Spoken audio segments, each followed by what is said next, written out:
Welcome in, everybody. This is the Too Fat to Play podcast. I am Austin. That is Brian. Yeah, if I can get into the right spot over here, the camera can see me, you can see me, the mic's I don't not. want to fucking see you. God damn. Everything was going like really good, and I looked like, ooh, I'm not in the frame. I should probably move. And Are you good?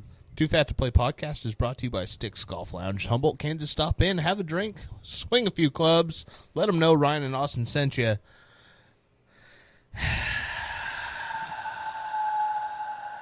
My team is not mathematically kicked out of the playoffs, but they might as well be mathematically kicked out Can of we the playoffs. mathematically eliminate Thursday Night Football? God, I fucking wish. So here's my proposal. If you're going to make us suffer through Thursday night, okay. When we hit week fucking 15, 16, whatever, when college football is no longer on Saturdays,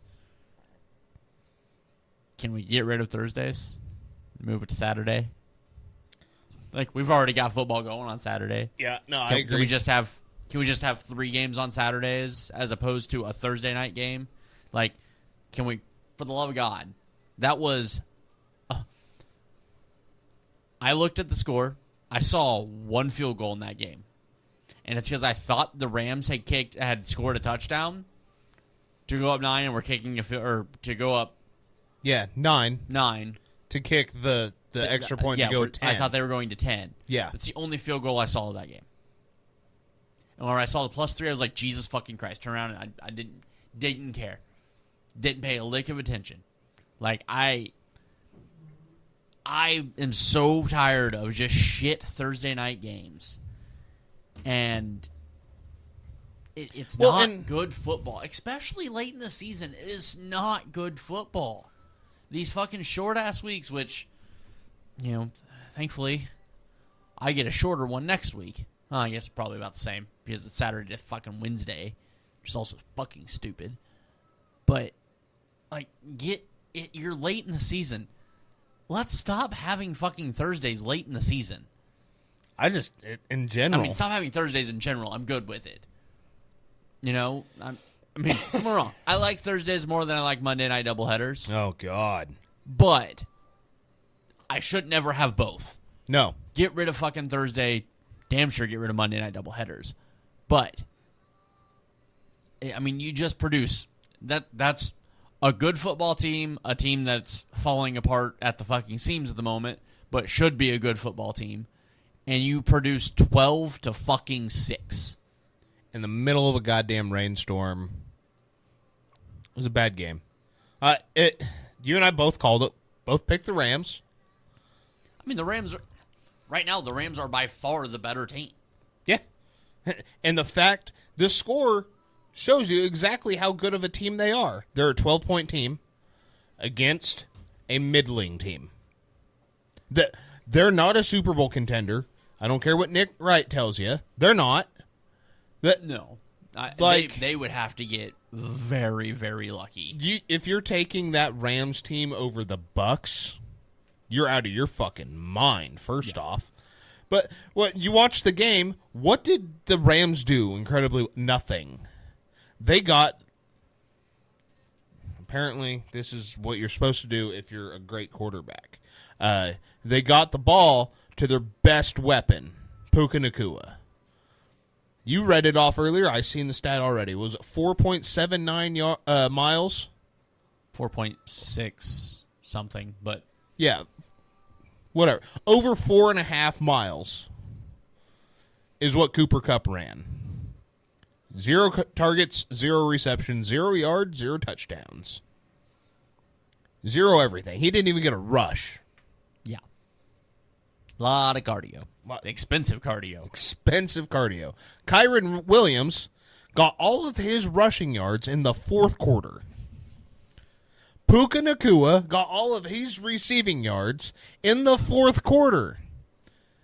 A big 53-yard bomb down the field with Matt Stafford. Nothing else. He wasn't pressured. Matt Stafford wasn't pressured all night. I think he might have been sacked like once. It was not a great game. Outside of the rain, Dre Greenlaw went out at halftime because he was getting soreness in his leg. He tore his Achilles in the Super Bowl. We all remember him walking off the sideline, walking off and hitting the ground. Yeah, I remember that. Like, the Niners are beat up. The one touchdown that should have been, Debo dropped. Brock threw a bad pick trying to make a big play in the fourth quarter. That's what quarterbacks do. How many times have we seen Matt Stafford do it? Like this, there's a narrative going around, especially after that Thursday night game. I watched Jawan Jennings just drop balls because they were wet. Like they forgot. He was putting it on their hands, on their chests. If they wanted them at the feet. Anywhere they fucking... The only person that caught a football outside of Puka Nacua was fucking George Kittle. Yeah.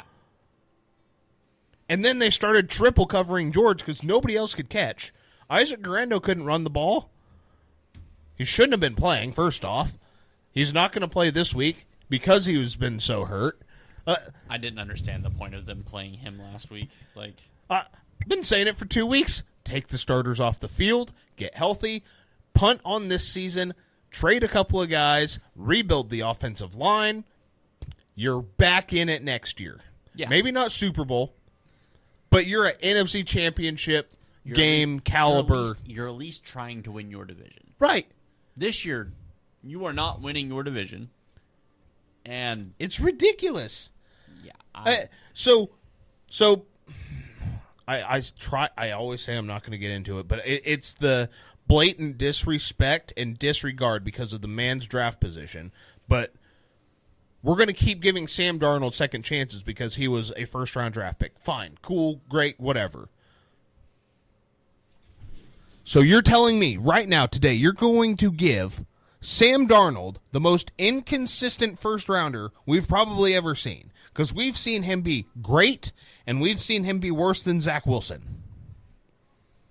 That's not a knock on him because he is playing good football now. Yeah. So we're going to take all of his stats, all of his numbers, and everything he's done this year and take him over Brock Purdy if you're Colin Cowherd or Brian Baldinger. But Brock Purdy gets a knock when he has George Kittle, Deebo Samuel, Brandon Ayuk, Christian McCaffrey, and a left tackle. Wait a minute. Justin Jefferson, Jordan Addison, Aaron Jones, TJ Hawkinson, and a great O-line. And I think something that is maybe missing in that argument might be what very well could be the best offensive coach in football right now. Kevin O'Connell? KOC. Oh, he's fucking incredible. So I was reading something the other day, or I was watching a TikTok, I think. KOC is 36-16 in his NFL career. Inside that 36-16, he's 12-2 with Sam Darnold. All other coaches are, I believe, 25-36 with Darnold. He is 17-6 with Kirk Cousins.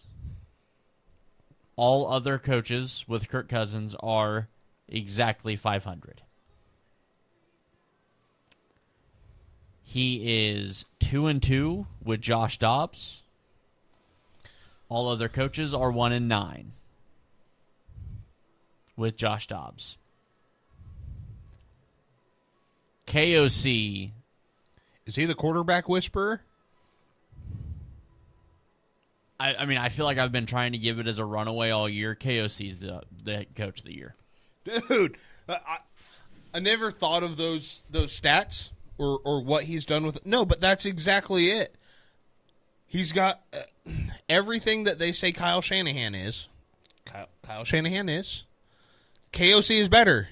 I think everything that Shanahan is... He's more refined. Is more decorated in the run game. What Shanahan does to running backs in the running game, O'Connell is doing doing with quarterbacks. I think you are looking at one of the best quarterback coaches, one of the best offensive minds in football with what he's doing. And, I mean, this is no disrespect to Brian Flores and the defense that he's running. No, because that defense is just as important to this record as that offense is. Yeah. But I think you have to seriously look at it. I think KOC should be, at this point, far and away the favorite. Expectations versus that's how this award is. What were you expected to do versus what did you do? You had Sam fucking Darnold at quarterback. We were hoping you went 500. I didn't trust you to make the playoffs. You're 12-2. You are one game from a beat-up Lions team from having the number 1 overall seed. Your quarterback is Sam Darnold. It's incredible. And it's so it just to bring it back to the Thursday game, there was nothing that made me surprised. I guess the most surprising thing was the amount of shit Debo talked, and they gave him a Debo game, and he couldn't fucking deliver.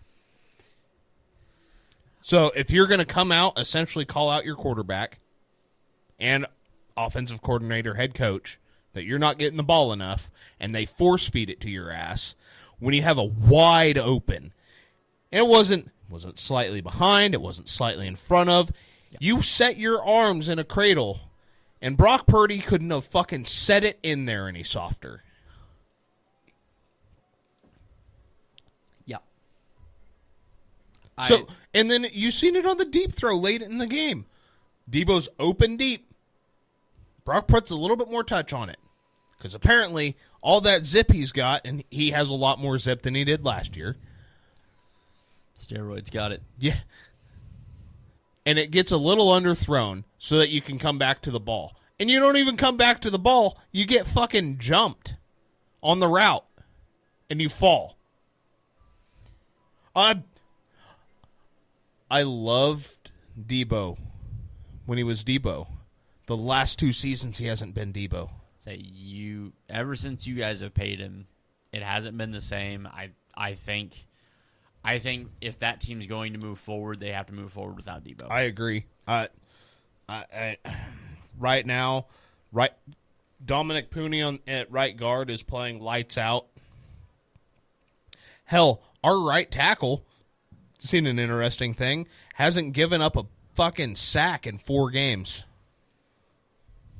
Colton McKivitz hasn't given up a sack in 4 games. So right now, the right side of your line is great. And you still keep running behind the left side and the center, where that's all every false start, every fucking illegal procedure. What the fuck is the alignment one? I can't think of it right now. Illegal formation. Illegal formation, thank you. Is coming off that left side. I get it. You have Trent Williams under contract. It's time to get younger, guys. You have... By the looks of it, that's the way you guys are headed. You have to. Well, no, I mean, like, they're saying Trent won't play again this year. Yeah. No, like, you have to move on from Trent. There's a couple of vets. Javon Hargrave, they just restructured his contract. He's been hurt all season. He's been there for 2 years. He didn't do shit last year. Hurt this year. Great defensive lineman. But if you're not going to be on the field, I don't need you on my roster. They restructured, so it's looking like a post-June 1st cut. Bye. I can tell you the 4 players I need on my defense right now, and not one of them's a corner, and not one of them's interior defensive line.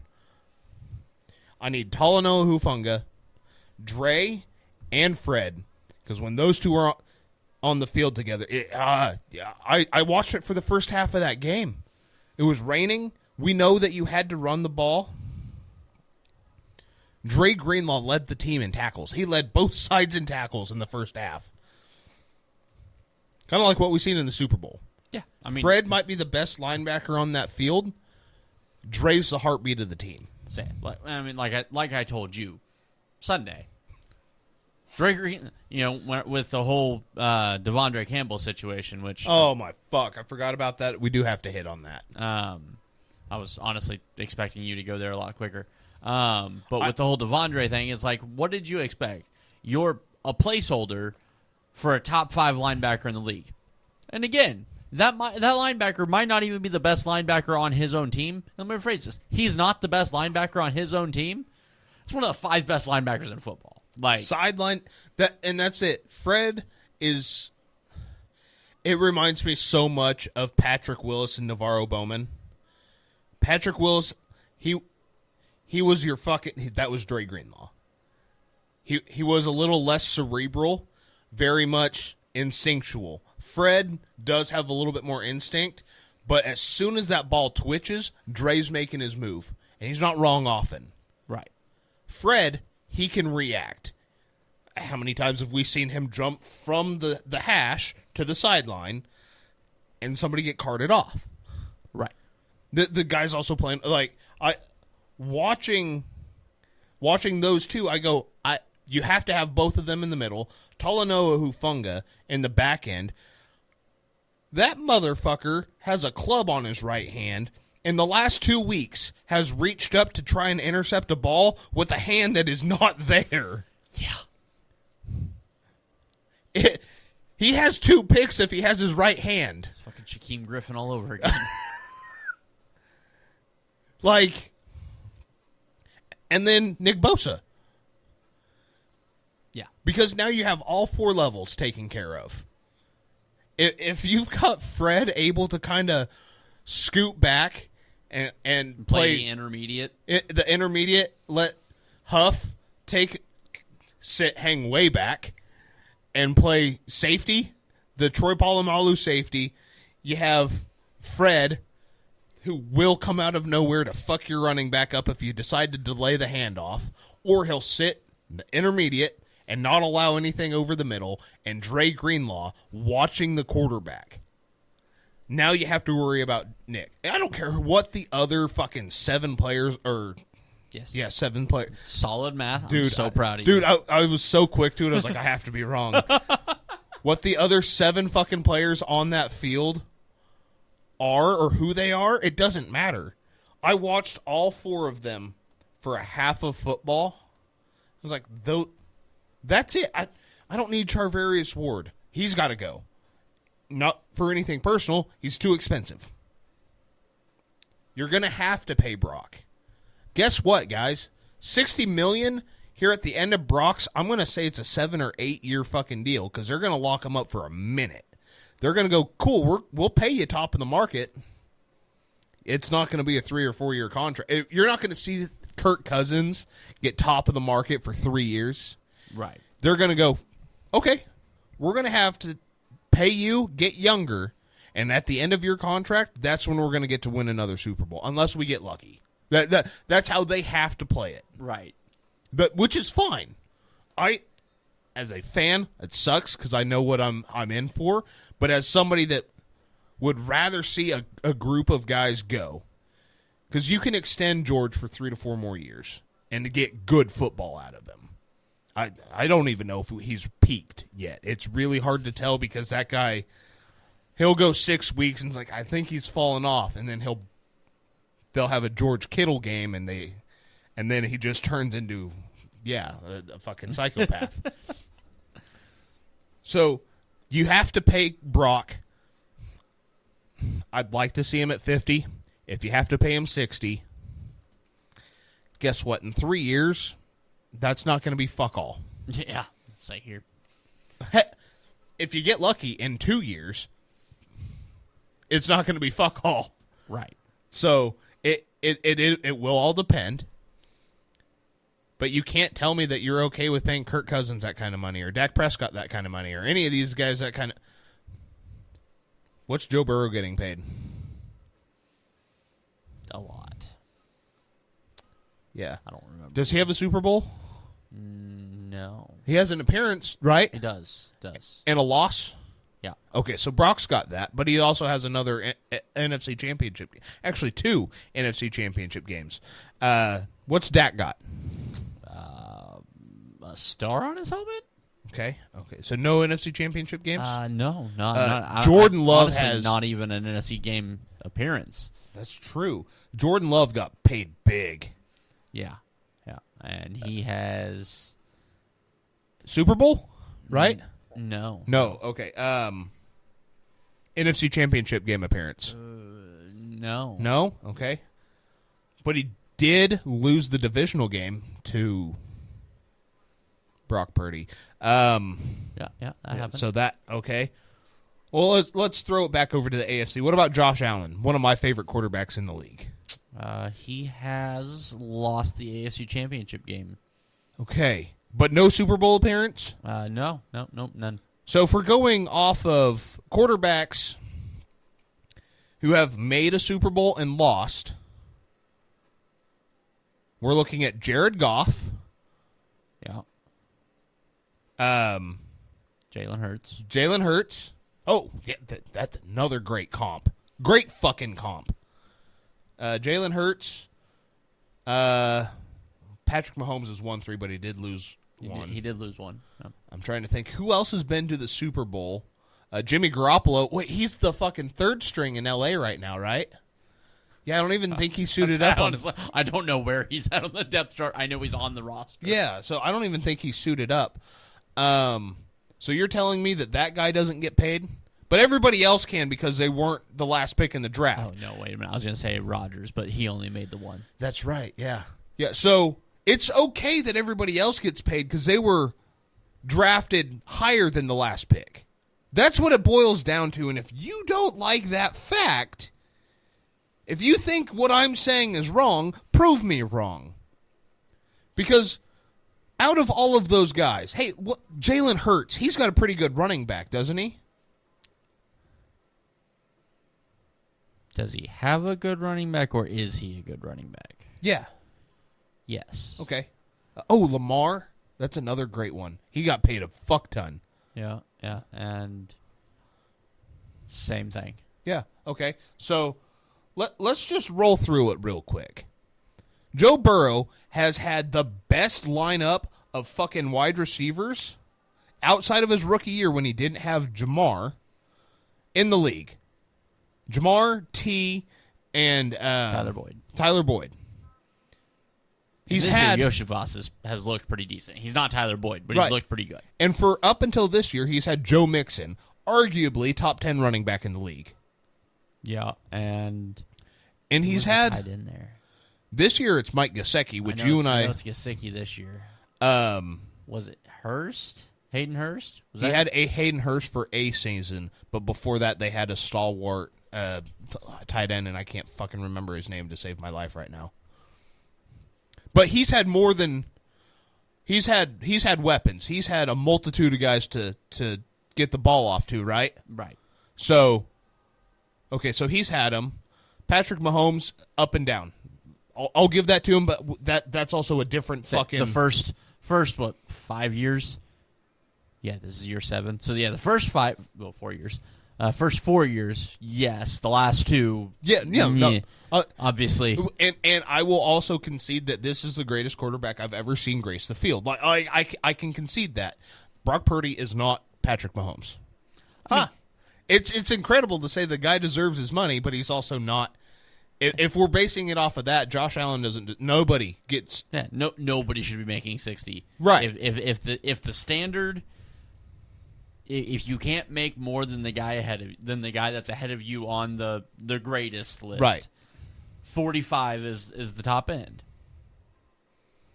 So I'll just keep running through this list because I really need to drive this home for some people because they don't fucking understand how stupid they sound when they say Brock shouldn't get paid.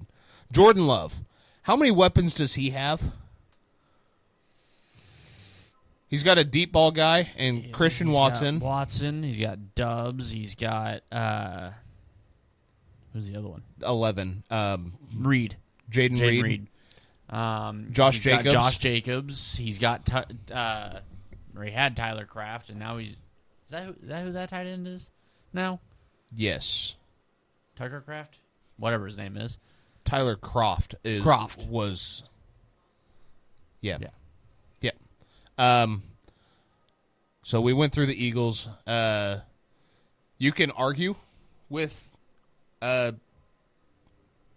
fucking Josh that he's got great weapons. Josh has had I would also argue that Josh might be the greatest quarterback talent we've ever seen. Just sheer talent. It's a hell of a running back. God, could you imagine if Cam Newton was on steroids and was white? It'd be a hell of a running back. What other guys did I name off? So we talked about Joe. We talked about Jalen. We talked about fucking Jordan Love. Yeah. Let's see. Jared Goff, the team he has right now. God damn, he has no weapons. I didn't think. Oh, wait, Jahmyr Gibbs, David Montgomery, he's hurt. Amon-Ra St. Brown. Not TJ Hawkinson. Sam Laporta. Jamison Williams. Oh, wait. Okay, so I guess for those guys, having weapons isn't a knock on their ability to play quarterback, right? Correct. I feel like we've been down this road. We have, but for some fucking reason, we have to keep going down this fucking road. I get it. I never liked Aaron Rodgers. You can attest to that. Well before this podcast. I still don't like Aaron Rodgers. Up until Josh Allen, that was the greatest quarterback talent we'd ever seen grace the football field. He has one Super Bowl. It was he was the reason they didn't have weapons, and then he wanted to bitch about it. That was my biggest complaint about him. He's like, you have to draft wide receivers. And I'm like, okay, cool. We'll go grab some in free agency. We'll draft whatever you want to do. Not that one. Okay, we'll grab another one. No, pay me more. Hold on. I can't do both. Well, you have to pay me first. You've pissed me off, so pay me. Otherwise, I'm leaving. And they did that for way too long. Somehow got a fucking Super Bowl out of it. They kind of got lucky with it. They really did. And the Super Bowl was first few years starting, wasn't it? Yeah, that was, what was like Jordy Nelson, the Bennett twin. 07? 07, 08, one of those 2 years. So, if everybody else is okay with all these quarterbacks with all these weapons getting paid $60, but for some reason you just can't wrap your mind around Brock Purdy getting $60. I mean, I feel like the obvious one in the room is probably Dak.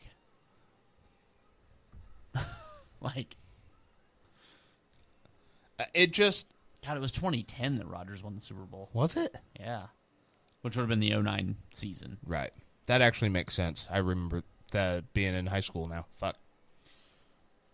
But yeah, I here we are. There's bullshit floating around that we would rather pay Sam Darnold than Brock Purdy. What kind of recency bias is that? Do we remember Sam Darnold seeing ghosts? Do we remember Sam Darnold backing up Brock Purdy? When you're not paying either quarterback, doesn't it make more sense to play the better quarterback? Yeah. If I remember correctly, you were paying Sam Darnold more, so wouldn't it make more sense to pay the guy you're paying more money? Well, I mean, everybody in the NFL is getting paid more than fucking Brock Purdy. I know. So, like, it's beyond aggravating to have to sit here and try. I just try to listen to football news. I really do. But when it's just inconsistent bullshit, left and right. You want to hear something crazy? The Niners need to get rid of CMC. He can't stay healthy. You're going to run him into the ground. He's getting $15 million a year. God damn it, he's so good. He needs to be in a running back by committee if you want to use him. Kyle Shanahan fucking refuses to do that. Not to mention Kyle Shanahan, as we've stated multiple times, takes any goddamn running back in the world, yes, and elevates them to a 1,000-yard rusher. So it helps having CMC. Absolutely. I can say that CMC is the most useless piece on the San Francisco 49ers football team, while also saying he was the MVP of their team last year. While also saying he was probably the MVP of the fucking league last year. In that team, on that team, the way that team is set up, the way that team runs the football, the running back does not matter. No. If you want, you trade CMC, you trade Trent, you trade Debo. Now you have an offensive line. Right now you're drafting 15th.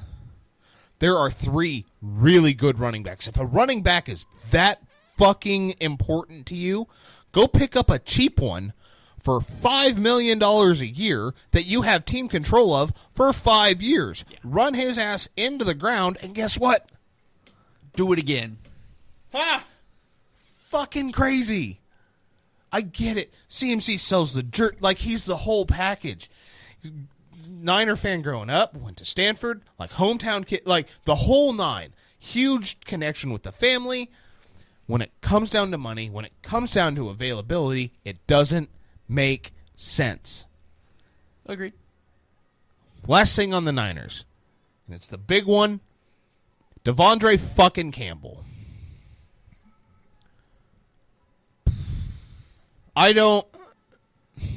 Obviously, we say a lot of things on this podcast.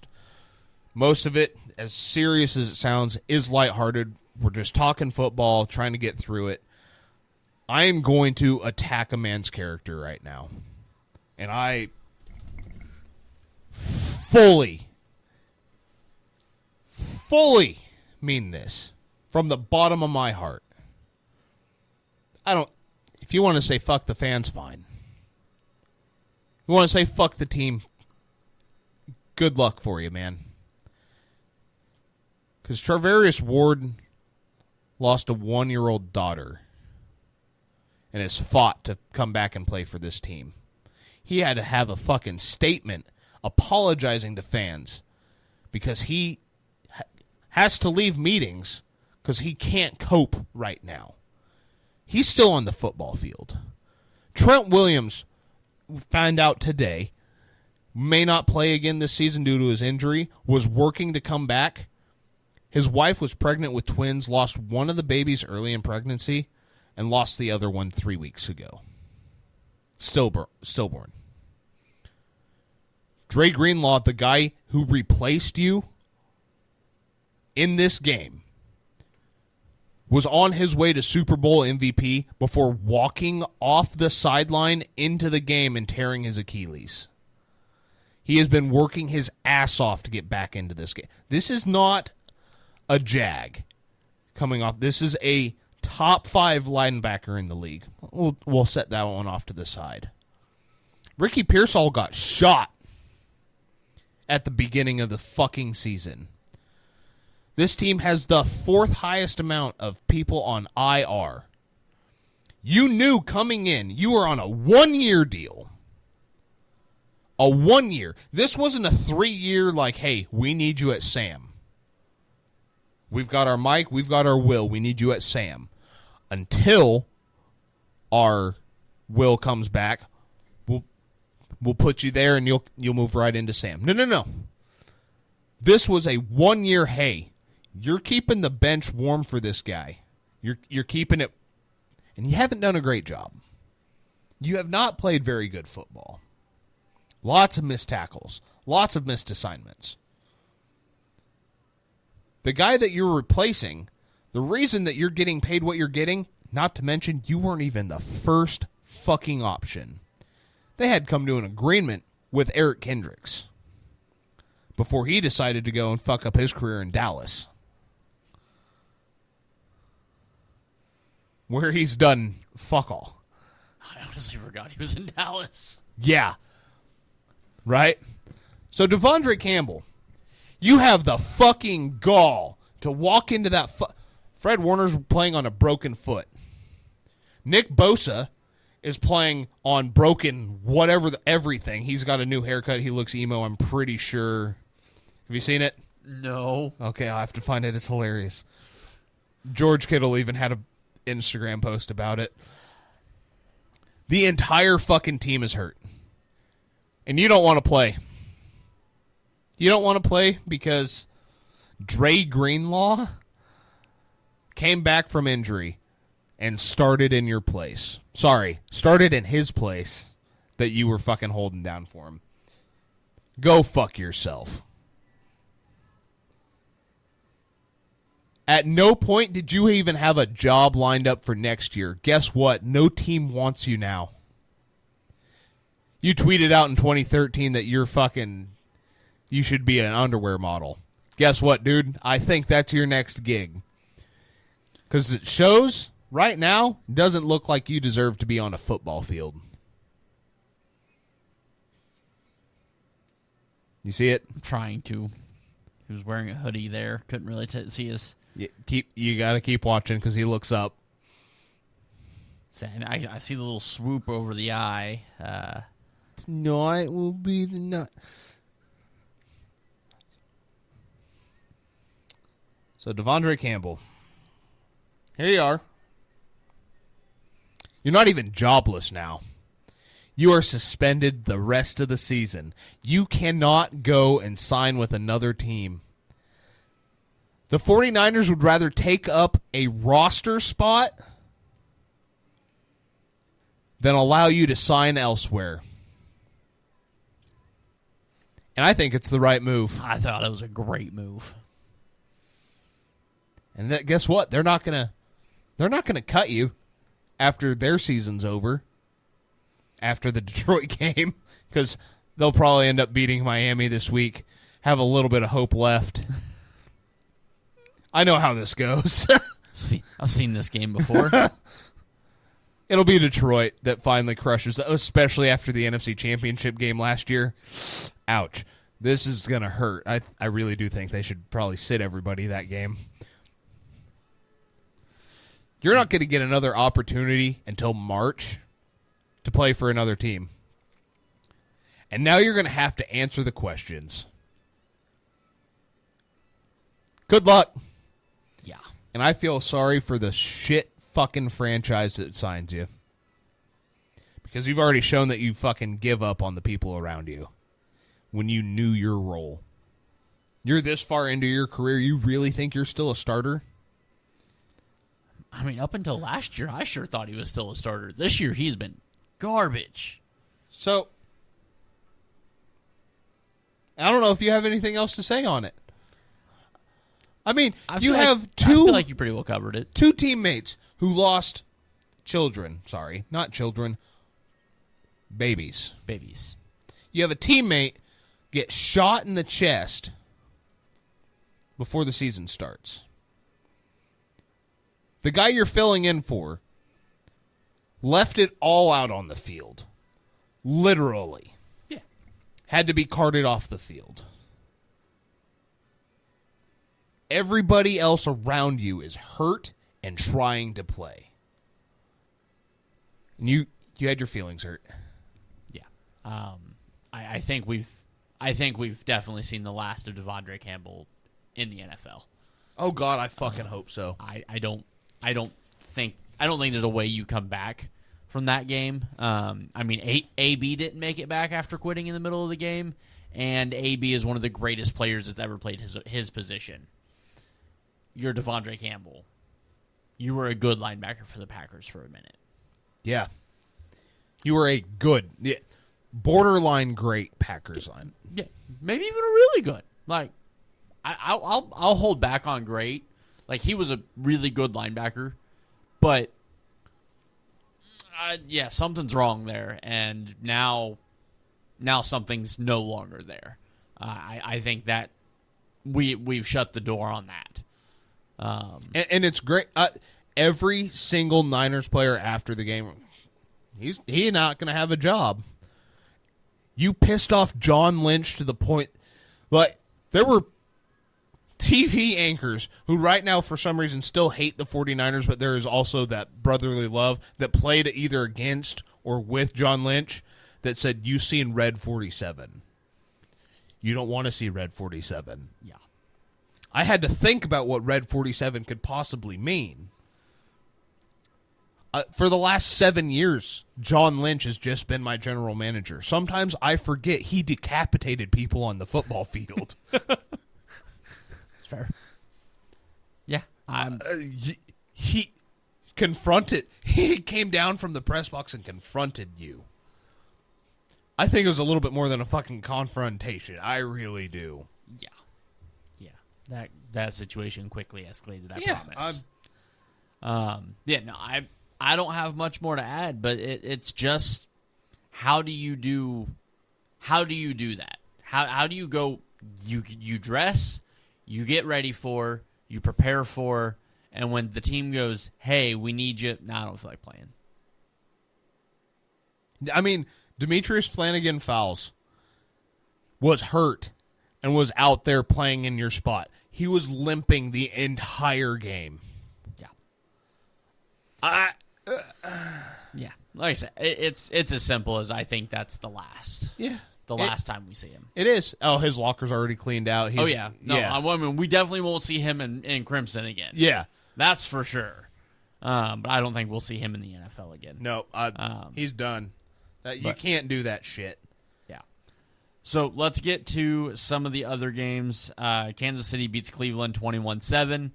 I mean, Jameis has been delivered from pick sixes. Ugly. He has not been delivered from interceptions. Tell me where you've heard this before. We're late in the season. Playoff seeding is a factor right now, especially in the AFC. The Chiefs seem to be the best team in the AFC, but there's a couple of teams that are like crawling up their ass right now.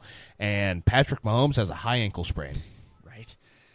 I've fucking read this book before. So I've seen the movie. I've got 4 T-shirts. 3 of them were Super Bowl wins. 1's a Super Bowl loss. I've fucking seen this before. It's so aggravating, man. Being at the gym. Like, do you think Pat's going to play? Do I think Pat's going to play? Yes, he's going to play. You want to know what happened last year? I think it was week 17? Pat had an ankle injury. You want to know what happened the year before that? In the AFC divisional game? Pat had a fucking ankle injury. You want to know what happened the year before that? You want to take a guess? It was right when the offensive line started to get really shaky towards the end of the season. I think, if I remember right, I think Pat had an ankle injury. Yes, he did. Oh, God. Craziest fucking thing. The first time they played the Niners, heading into the Super Bowl, at practice, he did what? He tweaked his fucking ankle. I've seen this before. A harbinger of death. Pat Mahomes with an ankle injury. Yeah. And I mean, he's been a fucking full participant the last 2 days. I realize they're not actually doing full practices. On the same note, I also think you should hold him out against Houston this week. As soon as I seen them taping up his ankle, I was like, oh, God damn it. Here we have a fucking ankle injury to watch throughout the playoffs. Again. Anything to make the Chiefs the underdog, baby. I'm like, you gotta be. These NFL script writers suck. I can't be the only one that keeps seeing this fucking pattern, right? Right. No, I don't disagree. This is ridiculous. Also, hey, Andy, when you're up 14 points or 21 points, can we run the fucking ball, please? Please? You were up 21-0. 17 of your next 20 plays were pass attempts. I understand trying to step on somebody's throat. Can we wait till the playoffs? We know what this offense is, okay? We get it. We've seen this. I understand that you will somehow magically get better. I'm honestly not sure, but somehow. I was more certain it wouldn't happen last year than I was this year. At least this year we have wide receivers. Last year I was like, yeah, there's no way this gets better. They won the Super Bowl. I don't fucking get it. So let's just hold off. Run the fucking ball. We've got 3 fully capable running backs. What's that like? I don't know, because we don't fucking hand the ball off. They had 4 drives and each one of them got 1 carry. I don't know what it's like, because we don't run the goddamn ball. Ever since Pacheco came back, they're like, all right, now that Pacheco's back, we've got a full fucking stable of running backs. We're going to run the ball 40% less. Kareem Hunt was leading the league in fucking carries the entire time Pacheco was out, only behind Derrick Henry. Since Pacheco's come back, they have ran the ball, shit you not, 40% less than what they had when they were going, Kareem's our only real option, with Samaje having a couple of spells in there. For the love of God. Does this sound familiar, ladies and gentlemen? If you want to throw the ball a lot, we get to the fucking playoffs? Sounds awfully familiar. Speaking of throwing the ball, the Bengals.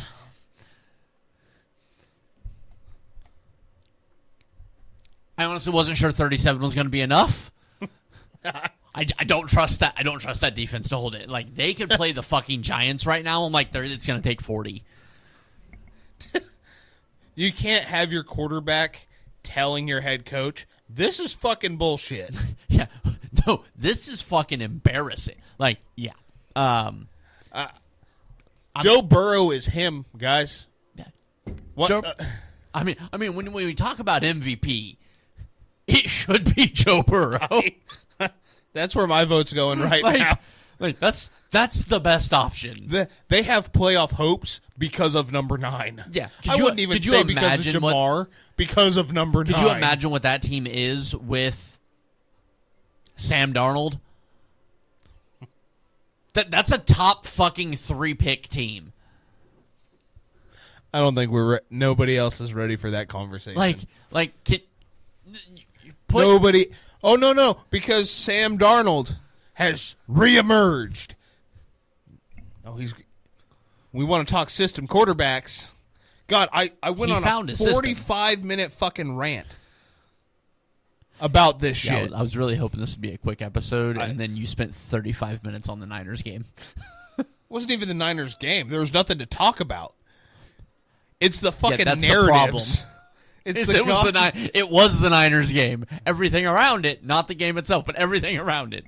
Yeah. Bengals, that offense is fucking terrifying. And they could still end up above 500. They could still somehow make the playoffs. Yeah. Which might be the most terrifying thing. I don't want that. I don't want that. If I'm the Chiefs and I'm the 1 seed, I do not want that. Could you imagine having to go into... it's a shootout, right? At that point, hey, defense, we need you at least to stop them once. We're going to go down and score in 4 seconds. They're going to be on the field for... That's how they keep winning. They're like, all right, get down the field. All right. We're gonna march it down the fucking field, all right. We're going to march it real slow. And then we're going to let you guys score as quickly as you can. But every time you score... we're going to make sure that we score the exact same, if not more. Yeah. Every time. I mean... It's aggravating football. That team and the Bills are honestly so fucking similar.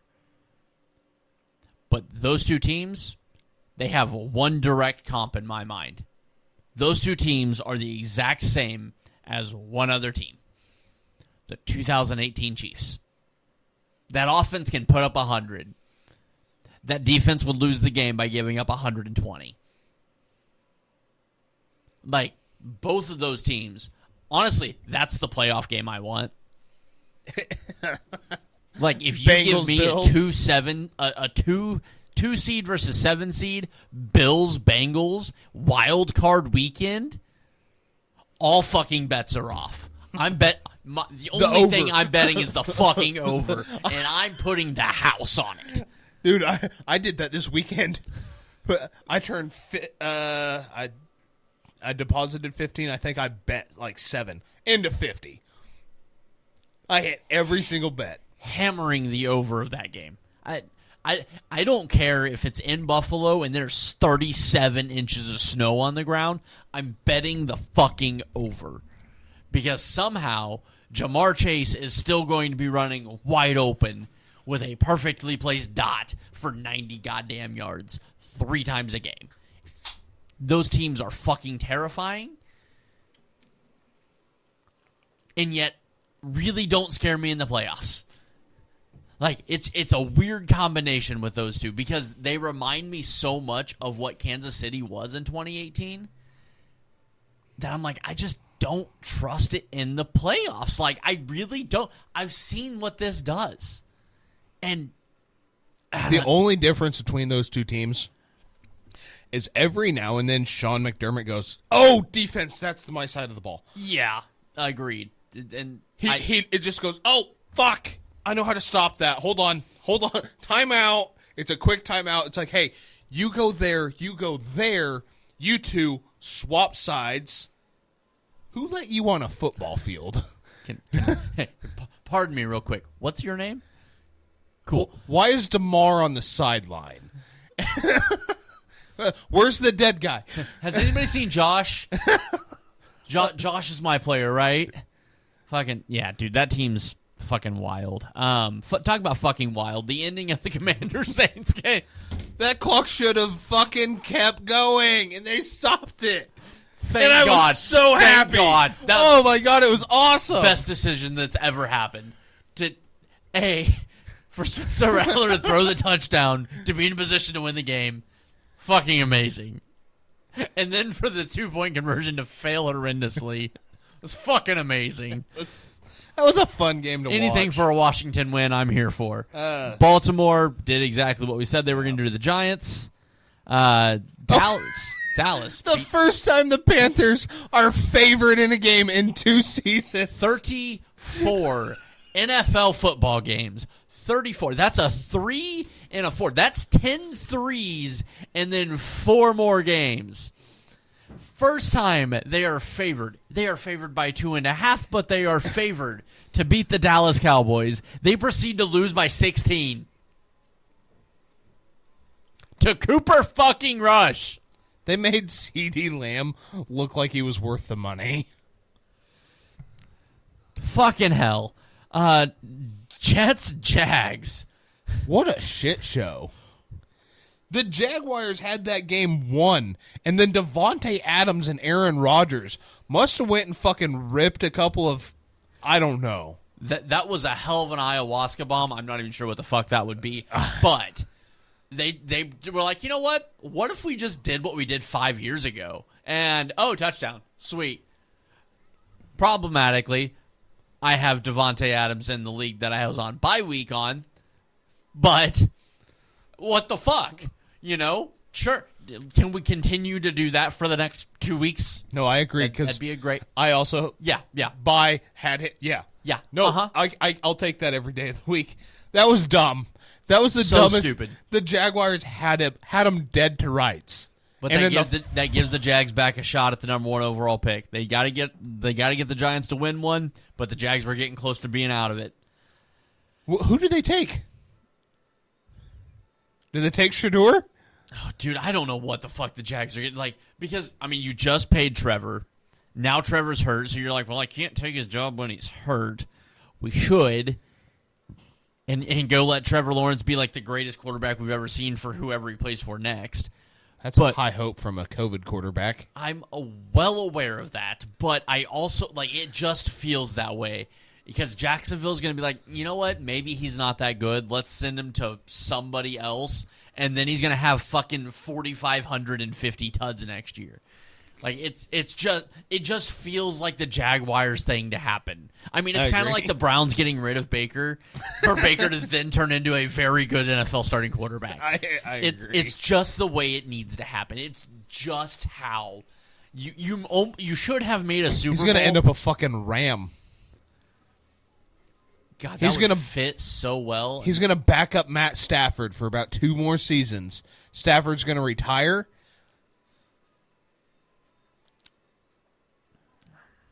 I'm looking through it, and yeah, you're probably right.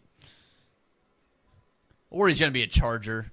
I understand that's a Herbert change there, and that's not going to happen, but it just feels... L.A. It just feels right. Yeah, it does. Fuck that. Miami losing to fucking Houston. I gave you the benefit of the doubt that you don't have to worry about weather, and you have Tyreek Hill, and you have Tua, who apparently can see straight and doesn't see double, against a beat-up Houston squad who's in a little bit of a sophomore slump across the team because I'm forgetting that entire team outside of Jimmy Ward is just graduated high school. Yeah. And no, you still let me down. Mike McDaniels is a great offensive mind. He cannot coach. Is that what I'm seeing here? He is like... I legitimately was going to ask you, are we looking at the end of Mike McDaniel's tenure as a head coach in Miami? I think so. I think you have to. I mean, I understand. God, I love watching him try to coach on the sideline. I love seeing logic out there. I can tell you right now, there's no place like home, buddy. Just come on back. Because the Chiefs will fire Nagy and you can come in. Fucking the Broncos dog walk the fucking Colts.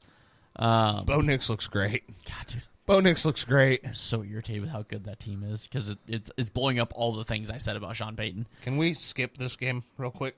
You want to come back to that one? I want to come back to that one. I kind of figured. Philadelphia wins the in-state rivalry, beats up Pittsburgh.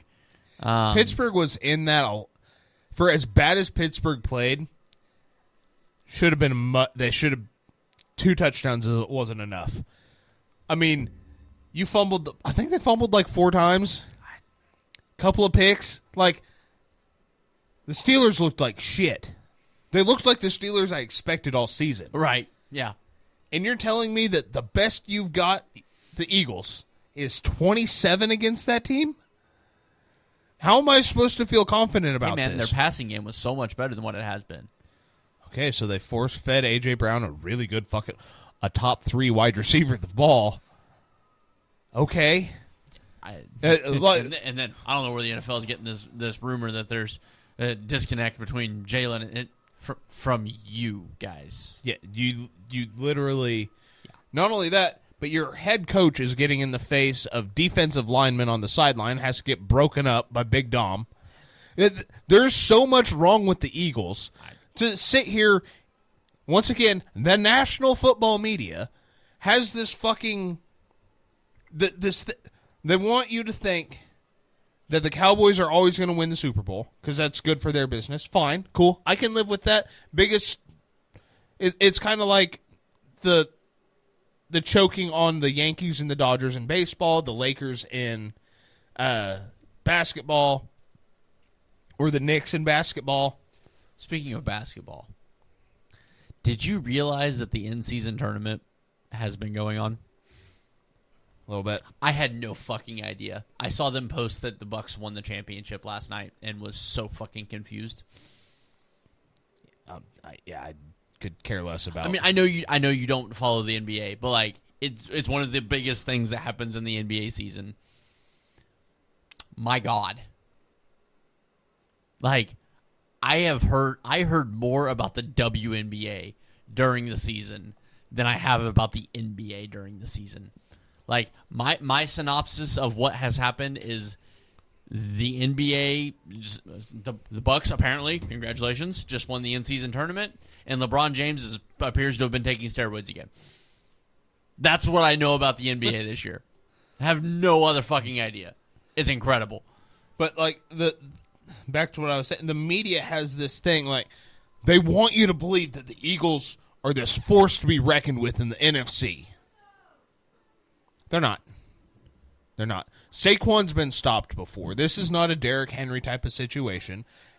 And I'm going to say the unpopular thing right now. For as beat up as the Lions are, it'll take a Lions team to show you how bad the Eagles are. Because they're going to boat race you to 1,000 points. And for some reason, the little scrawny white guy that they have playing middle linebacker in Detroit, because it's their 15th string at this point, is going to light up Saquon Barkley so fucking bad he thinks that he's playing in New York again. The only other team that can kind of do that is Buffalo. And we'll get to that game. Well, that's the game we skipped, obviously. Yep. Like, what out of anything that the Eagles did, what was special? They didn't run the ball very well. They threw it. They threw it. The week I could have used 50 points out of Saquon. It's fine. But like, it's still a little lost. At what fucking point are we going to sit here and stop acting? The Eagles aren't okay. You cannot have that. It's kind of like the noise in the Niners offseason. This is in-season noise. Yeah. No, I mean, I've said it several times. Saquon's the only reason that team moves forward. And, yes. And I think, Yes, they threw the ball well this week. Congrats. Don't really care. Because you have two great wide receivers. Yeah, you got good wide receivers. You got good tight ends. Like, you should be able to throw the ball basically whenever you want. But we all know that you won't be because of Jalen. Yeah, because you're running back at quarterback. You're goal line running back that plays quarterback. Jalen Hurts is what everybody told me Lamar was going to be. Yeah,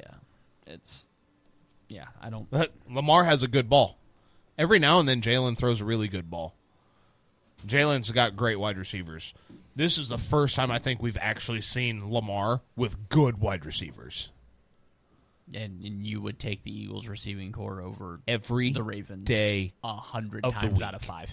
Like, yeah, I said I don't. The Eagles aren't a team that I really look at. I realize they're 12-2. They can win they'll win a playoff game, get into the divisional game, depending on who they play. That team could. I have to look. I'm not even sure who's got the tiebreaker at the moment between them and the Lions. But that team could have the number 1 It's them, the Lions, and the fucking Vikings are all 12-2.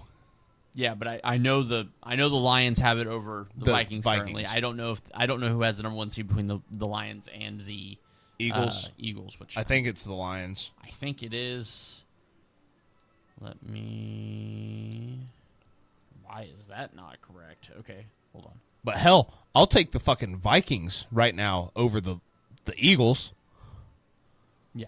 But and power rankings coming out this week with so right now, yeah, the Lions still hold the number 1 seed. Okay. So like power rankings coming out, everybody's got the Eagles on top. Either the Eagles or the Bills. I can see the Bills. I can see the Bills, but I think it's the Lions.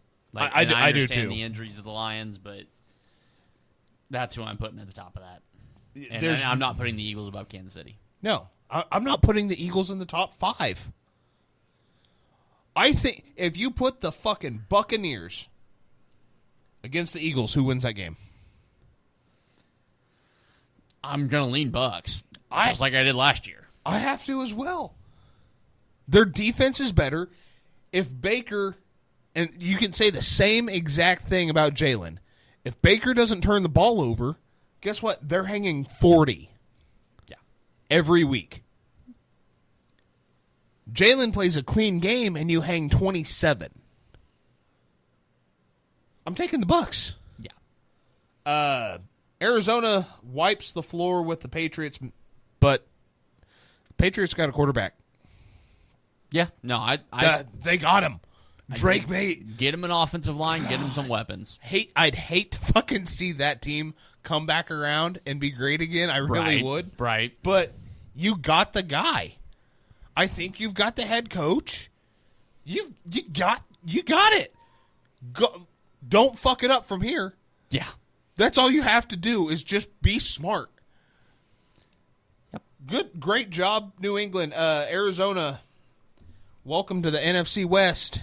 The most middling bullshit, second, third hardest, one of the hardest divisions to play in every year. It's a fucking dogfight. Fucking twin to the NFC South this year. The Chargers, Bucks. I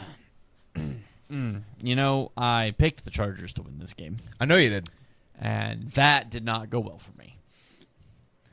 I picked the Bucks. I know you did. Huh? That went a lot better for you. I thought realistically, I think the Chargers definitely needed this game more. Obviously, the Bucks only have a 1-game lead on that playoff spot over Atlanta, which I think is going to grow. So do I. I think we'll get into that in the next show. I think, yeah. 40-17. That Bucks team is.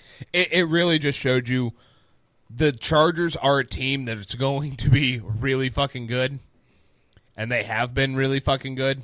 Yeah, they're going to be really fucking good next year. Yeah, they're going to be good next year. I think they surprised people this year. Yeah, they're a good football team. They're going to get significantly better. Green Bay smokes the Seahawks. Yeah, shocker. Yeah, could. Speaking of shockers, Minnesota smoked Chicago. Left Caleb crying on the bench. And then another shit primetime game. Atlanta beats Las Vegas 15-9. What a fucking score. I think we can agree that Desmond Ridder is probably not an NFL quarterback. I have my speaking points, I guess, with Atlanta. I think what you're doing with where you're at in the record-wise, I think is fucking stupid. If you're going into this with, hey, Kirk probably gives us a better chance to win, but Michael's going to give us a better chance to have a little better draft pick, I'm good with that. If you're bringing Michael in to win games, I think you're an idiot. Don't be wrong. Kirk has been ass this year. He has not been good. He's had like 2 decent games. I'm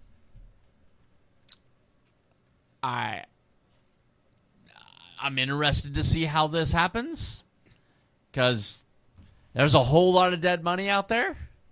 If Kirko Chains isn't in Atlanta next year, this is also kind of my worry with Kirk being in Atlanta. If you want to talk about a team that maybe isn't receptive to a melanin lacking. Nope. Wrong. You want me to say it? You want me to spell it out for you? I mean, if you could learn to spell, I would be impressed, so go ahead. So I've been saying it for a couple weeks now. If you haven't figured out where I'm going with this, Atlanta is where talent goes to die. And I'm not saying great talent, necessarily. Just all of it. Once again, can you imagine if Mike Vick was not a Falcon for the prime of his career? What about Julio Jones? What if he was on a competent franchise?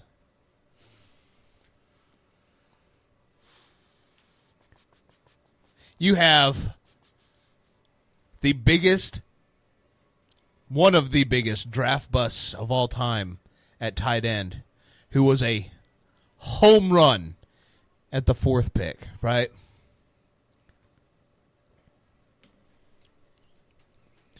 You bring in the missing piece, a quarterback just on the cusp of possibly winning a Super Bowl, and he looks like dog shit. You have a great running back coming out of college, and he's a pretty good running back right now. And you can't put it together.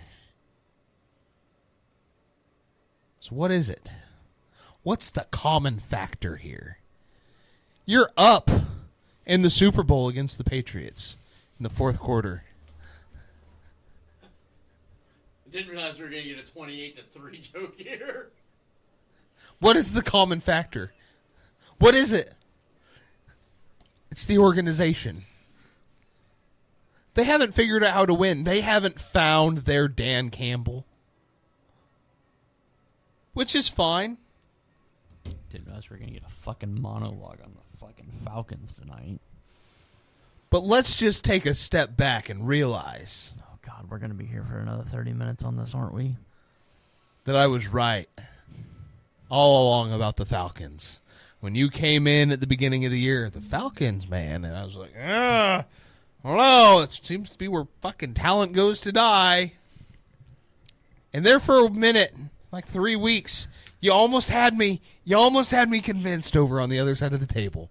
And here we sit. Realizing once again, as though we all knew all along, that I might be retarded. But I'm not fucking stupid. And I was right all along. Are you done? I just want to hear you say it. Are you ready to go on to the Bills-Lions game yet? The one thing you could have said to get me off of this. Yes. All right. Just Yes, maybe Talon isn't the only that's stolen in Atlanta. Buffalo, Detroit. Oh, my God, what a game. Oh, my God, what a game. 90 points of pure fucking bliss. What a game. I would have liked Detroit to win that game just because Spokane City don't have one game. I did want Detroit to win. I was so happy with the result, though. Dude, what a great goddamn game. Just the next motherfucker that tries to clown Dan Campbell for fucking onside kick to come out into the fourth quarter. Oh, there were 10 minutes left? Yeah. You know what he did? You really want to know what he did? He allowed the Bills to score faster. That was it. He saved time. Because you want to know what would have happened?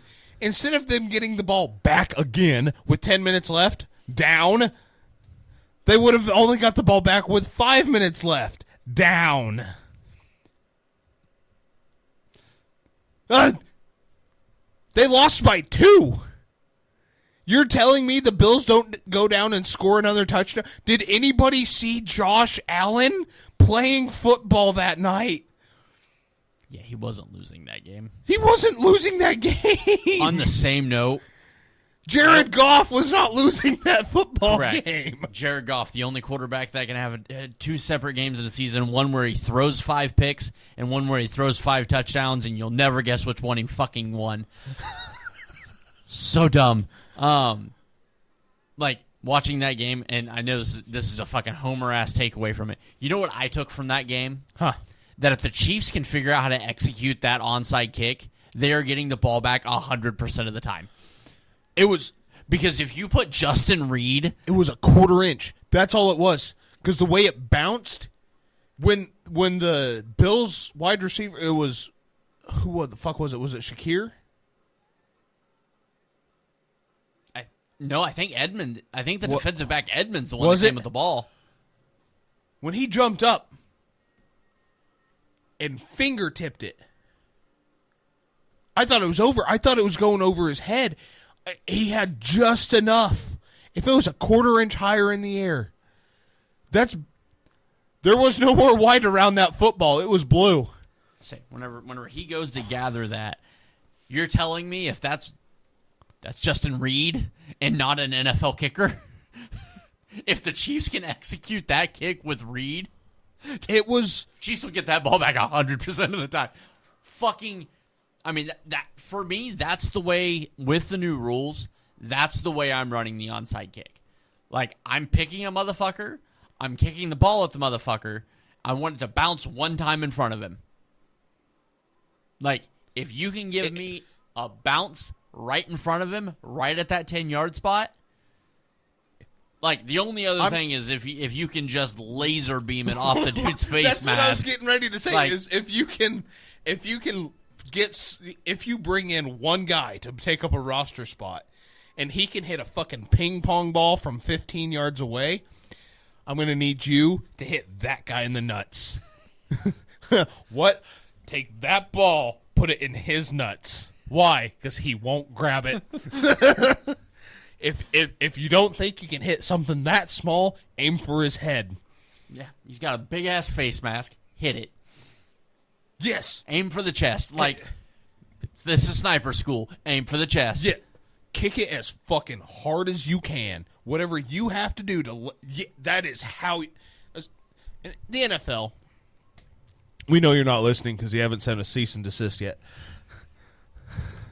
It's a bold strategy, Cotton. Whatever I have to do. Stop with this, like, doing the right thing with the kickoffs and then fucking it right back up with the onside kick. Yeah. We want to... for some reason, you have this thought process that we don't want to see the team that's down get the ball back. No. That creates excitement, which, you don't see. Excitement leads to injuries. And dancing. And pretending to shoot a gun. Which is definitely a flag. Yeah. So, if you want to increase viewership, maybe, I'm not saying make the onside kick easier. Let's bring back the surprise onside kicks. You know? Like, because now you have to announce it. The Bills knew. Could you imagine if they had no idea? With 10 minutes left, they were onside kicking the ball? Yeah. Yeah. Oh, my God. I said my only complaint for Campbell on that is because of the fact that they have to announce it. Yes. Like, that's it. Like, if they didn't have to announce it, I think it's the best fucking call since Sean Payton did it in the Super Bowl. Yeah, I absolutely love it. Because, honestly, if they don't have to announce it, I think they're getting the ball back. Yes. Like, and that's not even like his... It was executed perfectly. You couldn't have asked for better execution. It's such a 50-50 play to go to begin with. And to be clowned for it. We act like he lost by 10. He lost by 2. It was 6. It was 48-42. I thought it was... No, it was 48-42. Thought he lost by 2. That's total was 90. But regardless, I mean, it's one score. Yeah, and once again, if you legitimately think that the Bills aren't going down the field and scoring again, you weren't watching that game. He looked at it, said, if we get it back, we can tie this bitch up. If we don't, they're going to score immediately, which happened actually a lot faster than I think he anticipated it happening. He's like, oh, God, we took 3 seconds off the clock. All right, boys. Score's what I thought it was going to be. Let's go. Go make something happen. Yeah.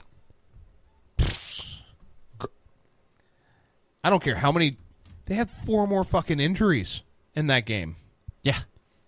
They lost, Montgomery. They lost the defensive lineman, a corner. And I think another linebacker. I think it was one of their backup linebackers. Yeah, all the IR. It's insane that team is still functioning, which, man, like, as much as I want to see that team in the Super Bowl, I'm just like, dude, like... It's hard for me. It's hard to... Eventually, these injuries will catch up to you. And I for me, I hope it's in the offseason. Like, I hope it's everybody's coming back in the offseason, and then they just take a really slow start next year. But the way I'm watching it right now... I have to agree. Like, I can't sit here and think that it's not going to. Well, I mean, to be quite frank, you've seen it firsthand. Right. But I've also never seen a team with this many injuries that still do this. Yes. Just...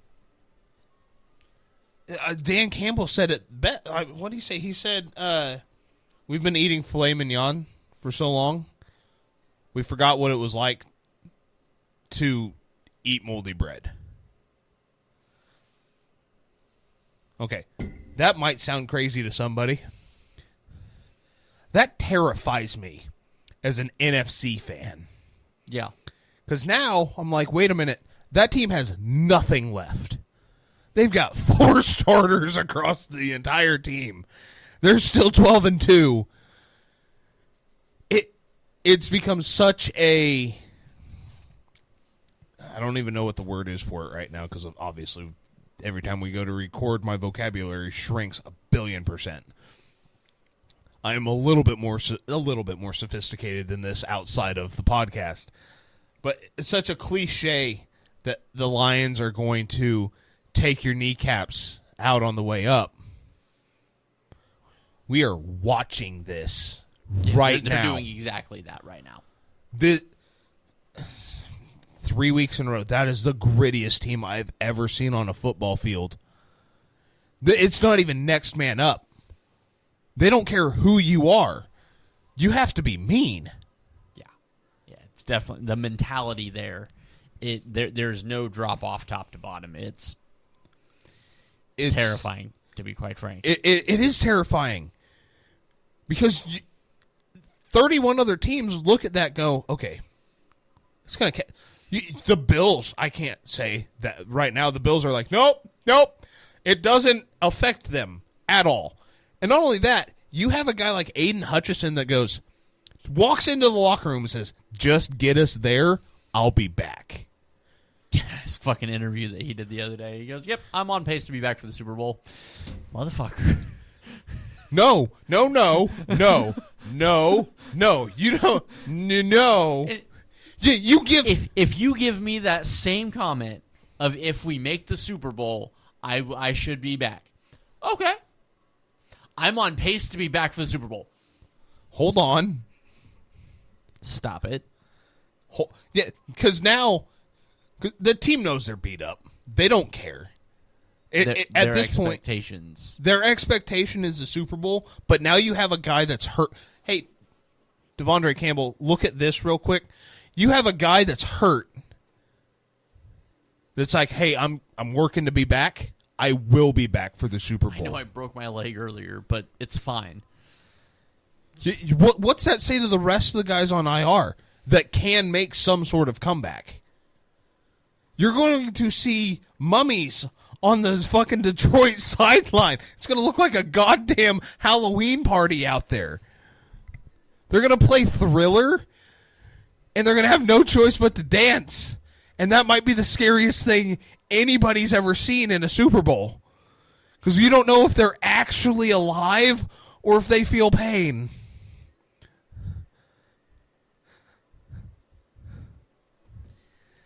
Is that graphic enough? Like, am I painting the right picture here? Am I getting the point across? That as much as we feel the Lions are going to have, the injuries are going to have to catch up to them, are they? It's tough to work with an idiot. I love him. But God, it's tough. But that's a legitimate question right now. Yeah. Are the injuries actually... I don't know. Because... I don't know. Because they should have already happened. Yes. And honestly, you know what terrifies me? Now Jahmyr Gibbs is a feature running back. That terrifies me. That running back by committee, it's terrifying. Now you don't take Jahmyr Gibbs off the field every other possession? Yeah. No. And the other thing is, who's the third string running back? Like, who cares? Dan Skipper's catching touchdowns. He's got just as many as Debo. Doesn't he have more? Isn't that his second one this year? Even better. Another reason to trade him. First off, I mean, Wanye Morris has a receiving touchdown this year, which is as many as Debo. But there's a reason I keep saying the Lions are the scariest team in the NFL. It's because you see a game like this and you're like, okay, they're beatable. It's been like 9 weeks since their last loss. They were feeling pretty good about themselves. They're dead. There's no Lions team left. They shouldn't have been in this football game. On paper. At all. Quarterback. Which quarterback's better? Josh. Wide receivers? Lions. Just the whole thing. Amari's great. Running back? Running back singular. Edge? Lions. Offensive line? Bills. Defensive line? Ooh, injuries. Bills. Tight end? Well, they have 2. You have 1. So, Bills. Linebackers, well, they're dead. Bills. Secondary. Oh, also dead. Bills. Down the line. The Lions have Brian Branch. That's more that singular is more than anything the Bills can possibly offer in the defensive secondary. They have Brian Branch. I'm going Detroit 100% in the secondary. Because the Bills don't have anybody in the secondary. And Brian Branch is one of the best, if not the best, secondary player in the NFL. On paper, the Bills should have smoked them. And for some fucking reason, after being down 2 scores with less than 10 minutes left in the fourth quarter, it's a 6-point game come to the end of it. One team had, or now has, 16 players on IR. Isn't that just on the defensive side of the ball? 13 on the defensive side. Oh, I thought it was more than that. No, they have more than that out. Just that many on IR. Gotcha.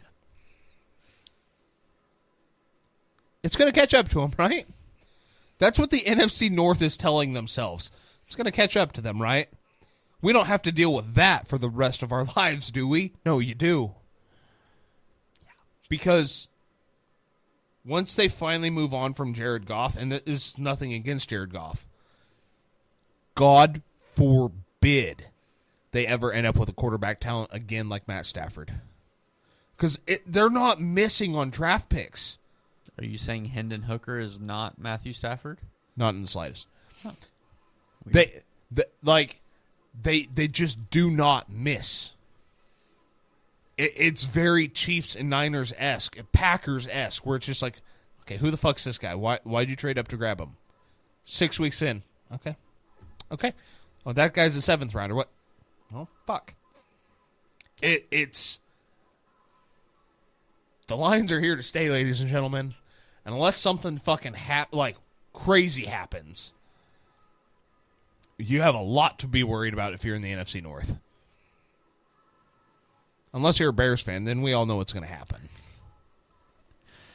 Oh, God. Dude, speaking of the Bears, if you're the Bears, I don't know what the percentage of the franchise that you're willing to, or not willing, I don't give a shit about willing, you're going to give up, or how much money it's going to cost. You're hiring Ben Johnson, right?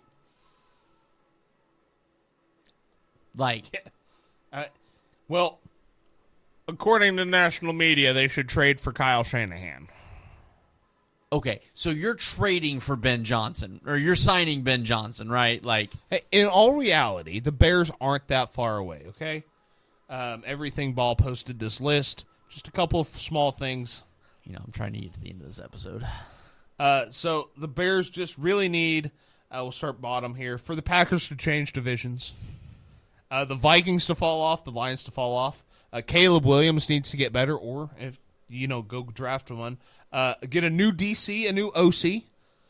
At least 3 offensive linemen. I'd argue 4, but their list says 3. They need a new stadium. Soldier Field is just falling apart. It's pretty rough.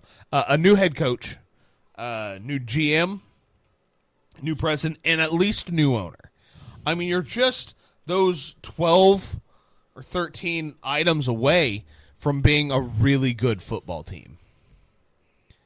Because remember when you had a really good, young, first-round quarterback and you didn't do anything for him, and he looked better than this really talented, young, first-round quarterback with all the weapons in the world?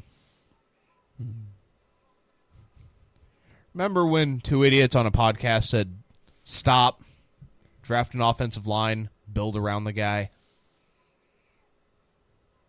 And then you didn't. Wait, no, stop, come back. You are on a whole nother level right now, and I'm not here to deal with it. Maybe I just need somebody to tell me I was right. Well, that's not going to be me. So with that, we're going to get out of here for this episode. This is the Too Fat to Play podcast. I am Austin. That is Ryan. Thank you guys so much for hanging out with us. We will see you on the Pick Show. Until then, be kind to each other, love one another. Ryan is usually not right. And always remember, fuck the Cowboys. I have a lot more. I'm looking forward to